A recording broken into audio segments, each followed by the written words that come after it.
is your AI like truly solving the problem, or is your AI just like acknowledging the problem and passing the conversation to the right team? Obviously, you want the former as much as possible, but what people don't realize is that when you look at the customer satisfaction based on the time you take to respond, if you respond really fast, even if you don't have the answer, you already create some trust. The bar is very low. The bar is like, hey, we got your message. We typically respond within 48 hours. Whereas like, hey, I understand you have a problem with delivery. This is how we're going to help. That's our policy. I'll check with the team if we can figure something out for you. Like that's already way better. It's just basic human psychology. People just want to be heard and taken care of.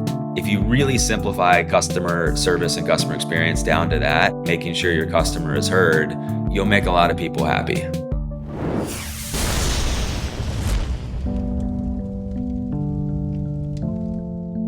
And let's just kick it off here. This is the DTC Podcast. I'm here with Kevin Gould from Glamnetic and Romain Lapeyre from Gorgias. And today we're talking about customer experience, customer support.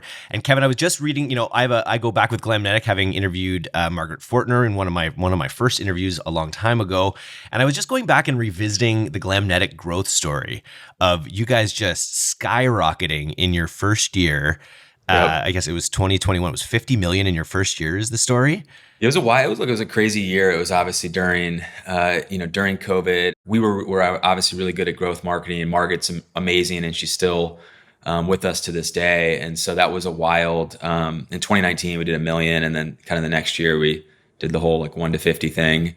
And then, we've expanded a lot over the years. So we started as a lash brand, and then now we're also pretty heavy in the press on nail category and some other DIY beauty. And so, it's excited to catch up with you today. So let's talk a little bit. Like I think of 50 million in a year. I think of a lot of supporting of customers, a lot of customers, a lot of tickets. I'm curious, how crazy of a year was that just for supporting this many customers? I think it was insane. I think no business in hindsight should grow that fast, right? Like I think it's just, you don't have the infrastructure set up. We spent a lot of the year just trying to, catch up on demand planning. We were airing everything in.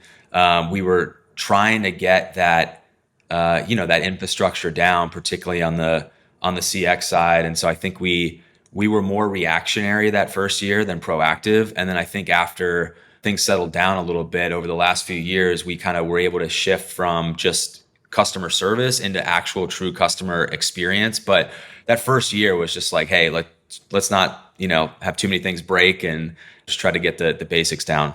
From your perspective, Romain, what are the big differences between what Kevin just described there, between sort of like reactive customer support to sort of proactive customer experience? Yeah, so I think that's a very interesting question, and I think only maybe 10% of the brands are actually like asking themselves this question.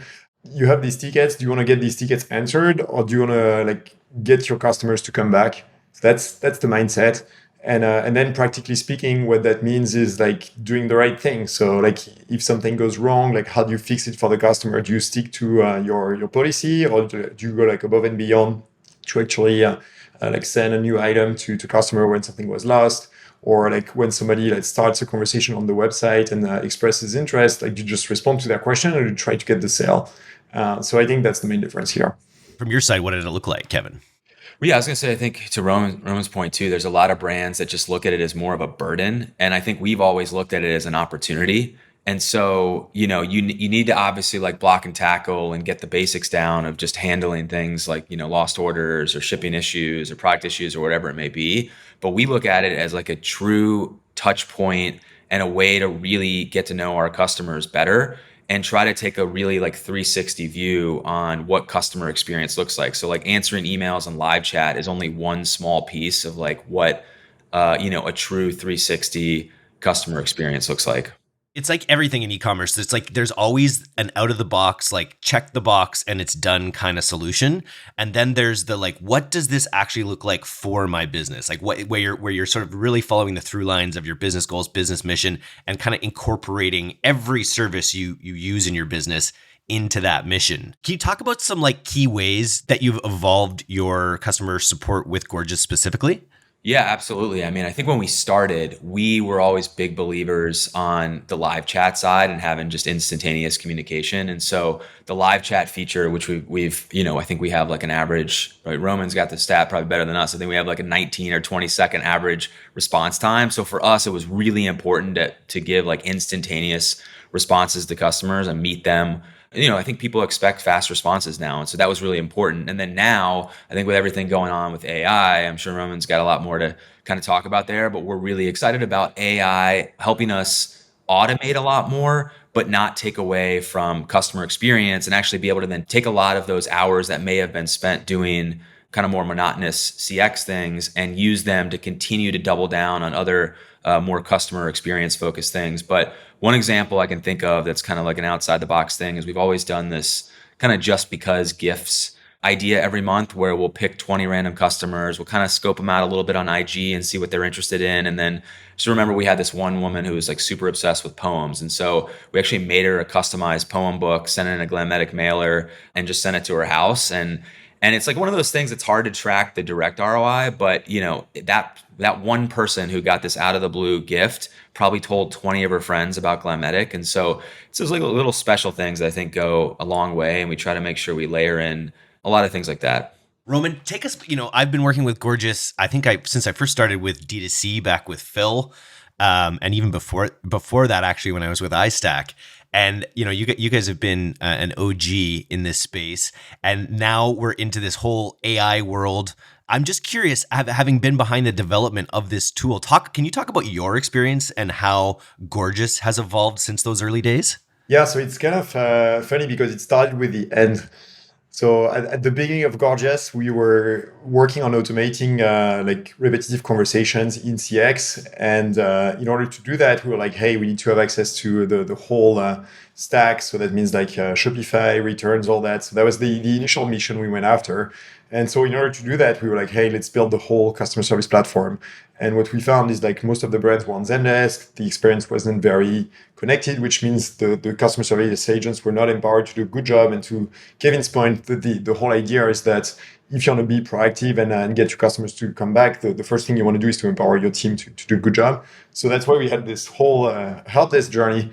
And what's exciting about the AI opportunity is like we now back to our roots, where like the tools, which is like the transformers, are available to automate the repetitive conversations. And I think what this is all about is this burden to opportunity that you were talking about at the beginning is like give the burden to the AI so that the team can focus on the opportunity. I think it's like the TLDR of the moment is we really bullish about that. That makes sense, and that's kind of the same across all aspects of AI. That's the upside of AI is it frees us from toil and helps us do even more human things. And then there's the idea that it also will reduce the cost centers in some ways. I'm curious from your side, Kevin, have you been able, like as you've scaled over these past few years, have you been able to, like, what has your support team done? Have you been able to shrink the size of your human support team, go deeper with the people you have? What does your team look like with Gorgias AI in tow here? Yeah, so we have an amazing head of customer experience, Mia, who's been with us for the last 4 years or so. And then she leads a team primarily overseas.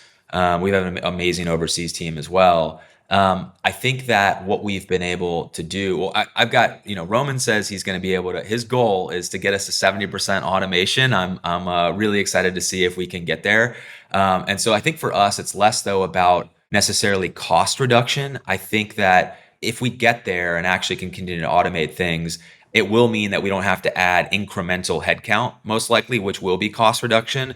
But in terms of the existing team, I think where I'm excited is it'll allow them to focus on deepening customer experience in other ways. So I think like one of the things we spend a lot of time on is our Glam Fam, which is our Facebook group, or we could, so we can focus more attention there, or we could do more of these just because gifts, which is like kind of a more manual, time consuming process. And so I think for us, if we get cost savings, I think that's like an added plus. But I'm really looking at it as it's going to allow our team to kind of double down on other experience-oriented things. So 70% is the goal. How much have you been able to? What percentage of tickets have you been able to automate to this point? It's still early days. I think we're in the teens now, right, Roman? We're increasing that every week.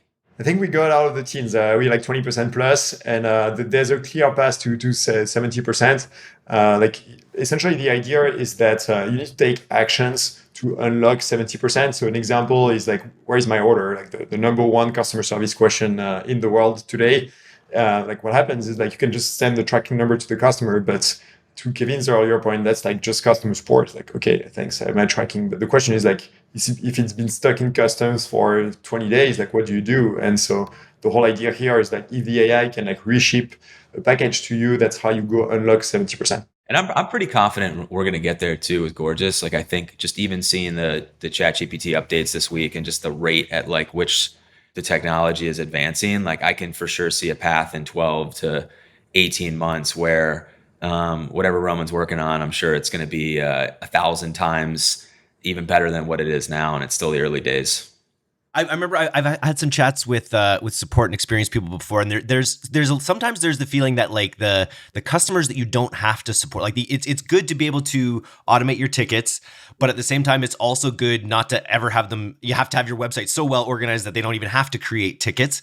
But I'm curious, like with this philosophy of using maximizing every customer touch point into like the LTV journey of that customer lifecycle, are you finding that you actually see increased value from customers that you have sort of Gorgias touch points on, Kevin? Yeah, I mean, we've seen from day one, even when we started with like Gorgias, and any customer contact that we have, whether it's bad or good, when you look at that cohort together, we have a higher LTV on anyone that we've touched base with. So for me, that says that like we actually want to, even if it's an issue, right? It does help by us, supporting them and helping them with whatever they need, and it does lead to a higher LTV than a customer in a cohort that we've never talked to. So for us, that just shows the importance of actually having the relationship with our customer. And I'd say the other thing we're going to be focusing on as well is, the goal is not only to kind of increase to the 70%, we also want to do that in parallel with keeping our NPS score at or higher and keeping our kind of Gorgias 5-star rating at the same rating as well. Because I think the only, sometimes the downside with AI is, there's the depersonalization and of things being automated. But I think we're going to be able to do this in a way where hopefully we kind of keep get automation up and keep happiness at or above where it's at now. We talked a little bit in the pre-interview about this idea of the uncanny valley when it comes to visual things, but I feel like the chat. I feel like there's way less uncanny valley when it comes to a chat experience, just because people are already so used to chatting with ChatGPT. There's already that novel, delightful aspect of kind of seeing the text on screen in real time. From your perspective, Roman, what kind of things are you doing with AI to avoid coming off cheesy when it comes to the way your AI is speaking? Yeah, I think people might be concerned about the quality of the AI, but I've been working on with Mia from the Glamnetic team for a while, and Kevin, and what's really surprising is like it works pretty well just out of the box. And the question is like, is your AI like truly solving the problem, or is your AI just like acknowledging the problem and passing the conversation to the right team? And obviously you want the former as much as possible, but what people don't realize is that there's actually, when you look at the customer satisfaction, the CSAT based on the time you take to respond, it's like just like this. So like if you respond really fast, even if you don't have the answer, like you already create some trust because you're like, hey, I want to speak with this business and this business is responding to me. So that's reassuring. And the bar is very low. The bar is like, hey, we got your message. We typically respond within 48 hours. Whereas like, hey, I understand you have a problem with delivery. This is how we're going to help. That's our policy. I'll check with the team if we can figure something out for you. Like that's already way better. So my sense is that you'd be actually pretty surprised to see how well the AI is working, even when it's not automating. It's so funny, right? Because it's just basic human psychology. People just want to be heard and taken care of. And I think if you really simplify customer service and customer experience down to that, and just like make sure you're focusing on making sure your customer is heard, you'll make a lot of people happy. Roman, I'm curious, from your perspective, what makes Kevin and Glamnetic such a good poster boy, or such a great example of how they're using Gorgias? Yeah, so I think it's two things. Like one is they have the right mindset, and I think like 10% of the merchants do have this mindset, and then of the 10% that have the mindset, who does implement this philosophy of customer success is even rarer. And so I really see that with the Glamnetic team. So examples are customers leave a bad review. And so what me as team is going to do is like reach out to all these people and either ask for more, like to understand like what went wrong and then turn things around, or just like acknowledge that there's a problem and take the feedback so that Kevin's team, when they come up with the next generation of products, then they can adjust the product to the feedback that they got. And so I think that's what makes the true difference, is that they see customer experience as a way to influence the product and as a way to make things right.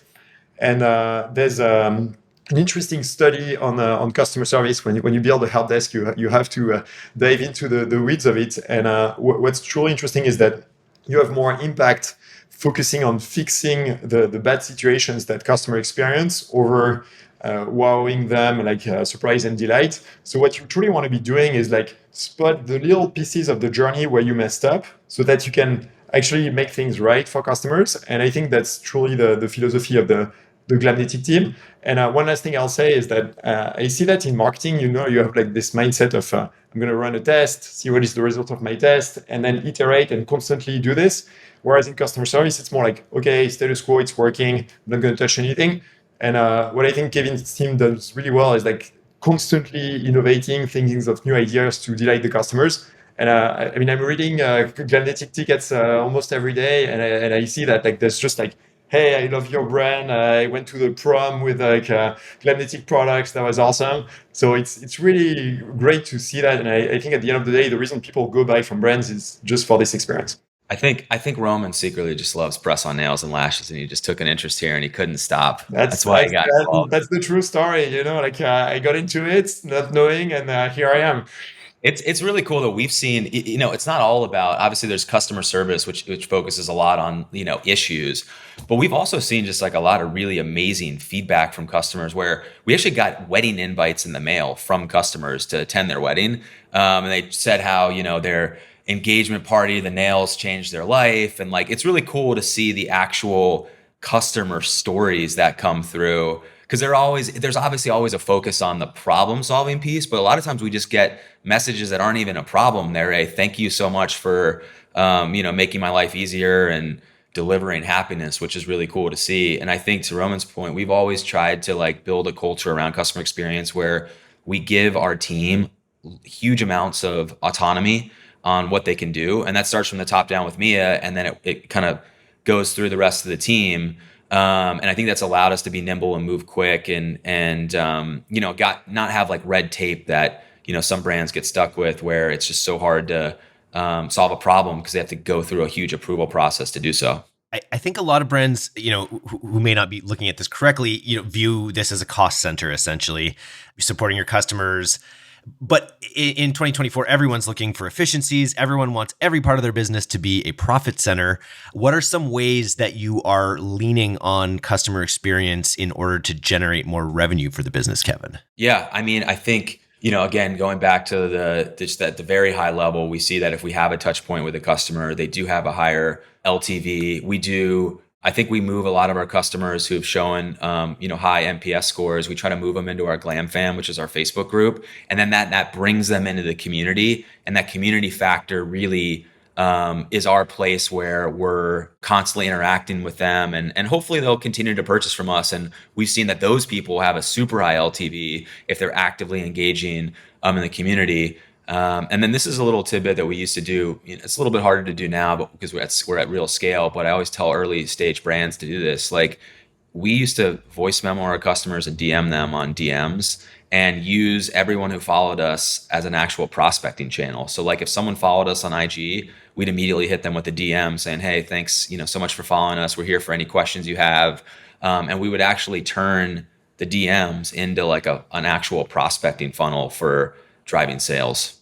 One of the coolest parts about working with all these SaaS companies in this space is how, especially when you get a guy like Roman who's built the company and is continuing to build it, there's often like a two-way channel about like products that are needed or changes that are needed to the tool. I remember in our pre-interview, Kevin, you were asking for a voice memo like to be able to send voice memos to customers in chat, which I think is a great idea. Roman says he's working on that. Roman, what are some other ways that you've evolved the tool over the last little while for because of Kevin's or because of other vendors' feedback? Yeah, actually, lots of things. So we were talking about CX as being like the voice of your customers and a way to get the pulse. So some of the ways we've been adjusting the roadmap based on customer feedback at Gorgias is we actually listen to customers. So I buy a lot of SaaS tools myself, and sometimes I get that line which is, oh, you need this thing, I'm going to tell our product team. And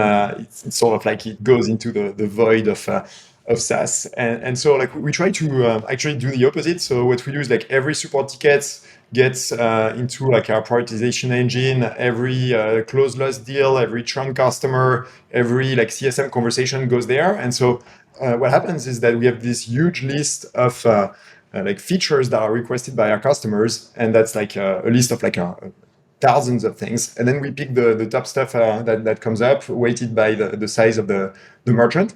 So examples are like TikTok Shop is like something we shipped recently. Another one is like the ability to insert discount codes in conversations.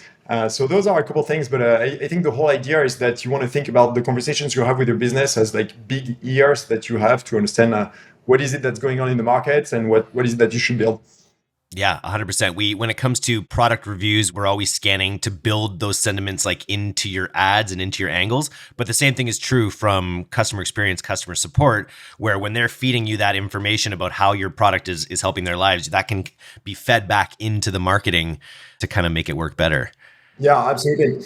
Kevin, how does this kind of thing ramp up for Black Friday, Cyber Monday, essentially? And how are you already laying the groundwork now for a huge Q4?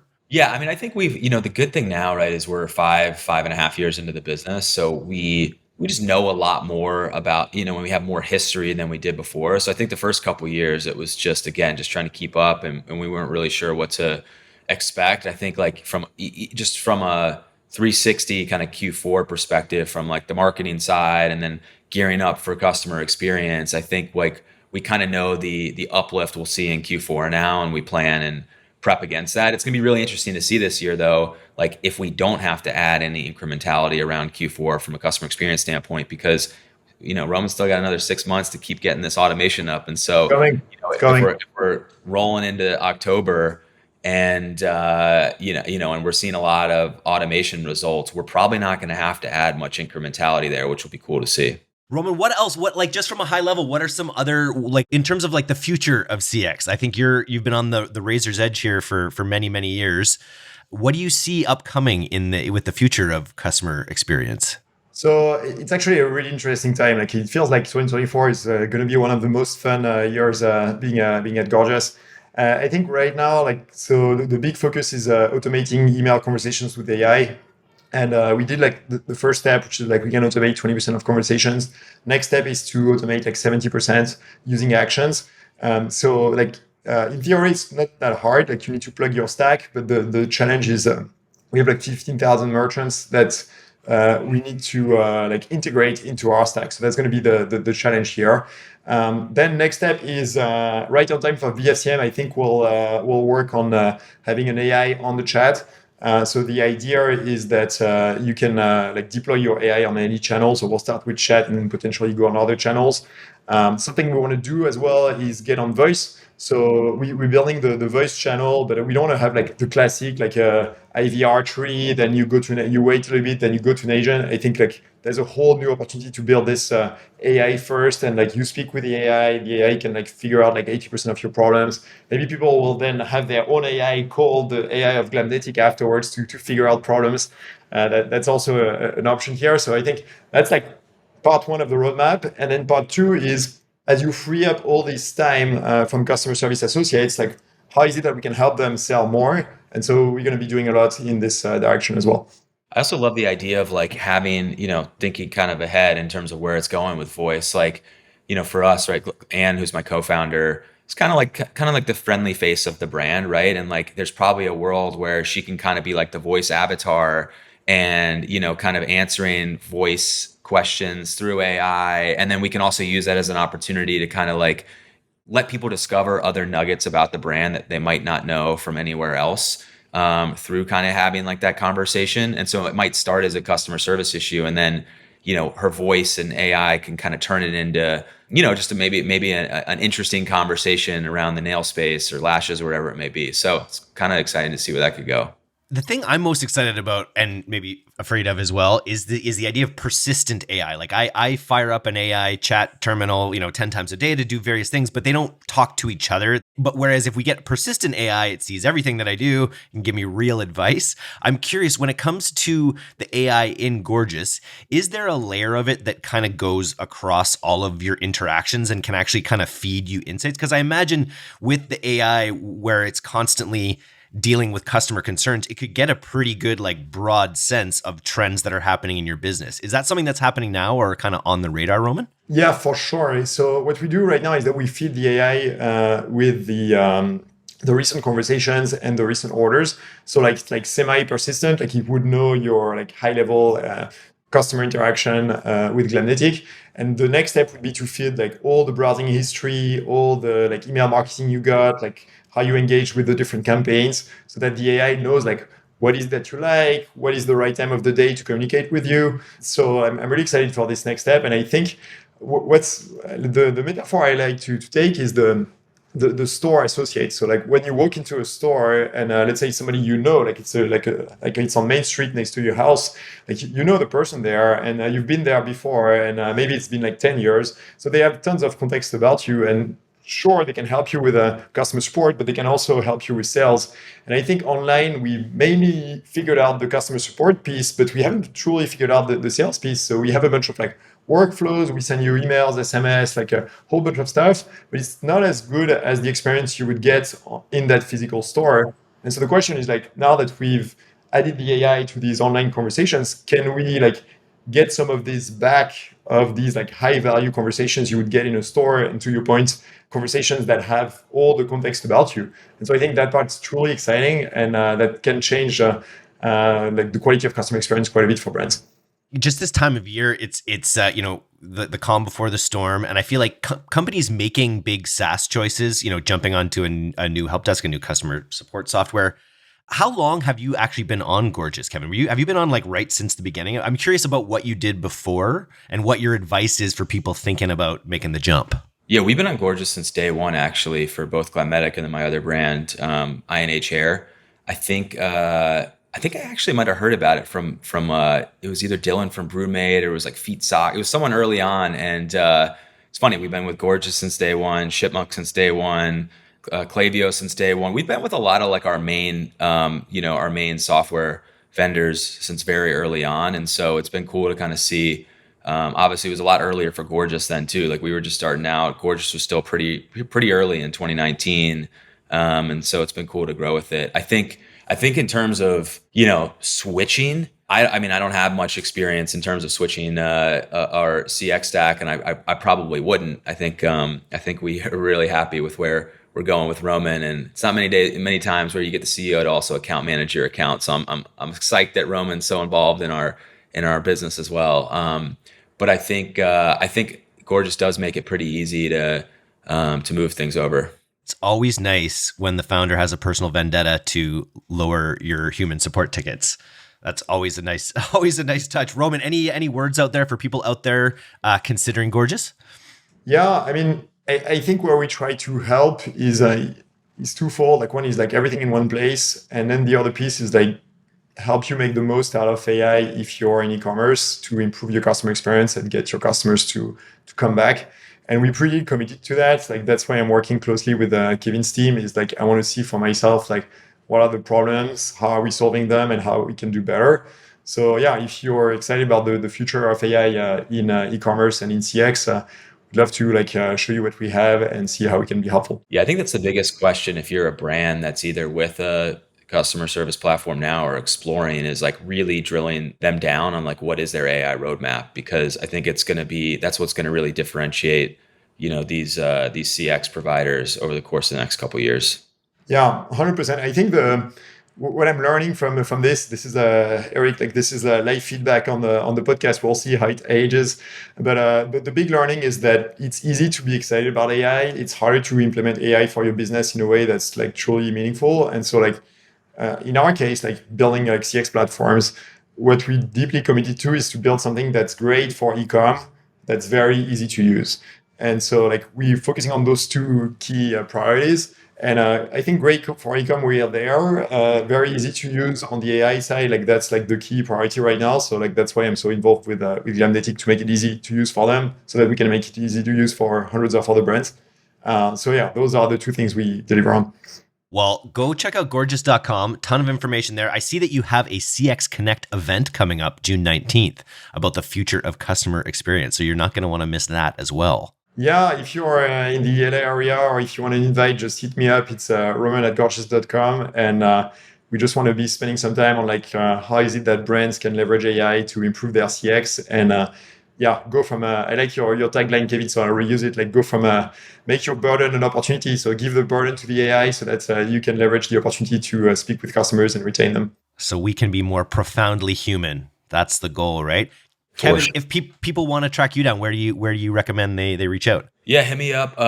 You can hit me on LinkedIn. You can hit me on Instagram. It's just @KevinG. You'll probably get a voice memo from me since that's my thing. Sure, but yeah, feel free to hit me up. I have a lot of founders that usually will ask questions. I try to be helpful as possible. Nice. All right. Thanks so much, guys. Great to meet you both. Yeah, you too. All right.